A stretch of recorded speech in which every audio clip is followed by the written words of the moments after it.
Police Chief Darcy Fleury was involved in a dicey situation last Thursday evening when he tried to deal with an unruly woman outside the liquor store on Cumberland Street.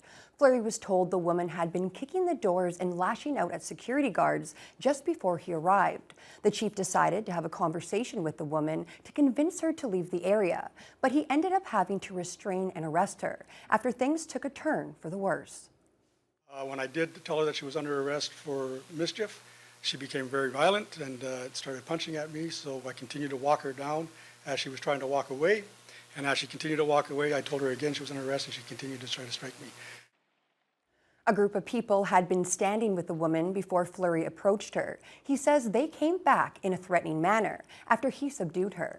He tried calling the staff sergeant on duty to ask for backup, but without success. He then called Deputy Chief Ryan Hughes, who managed to get officers there in about 3 minutes.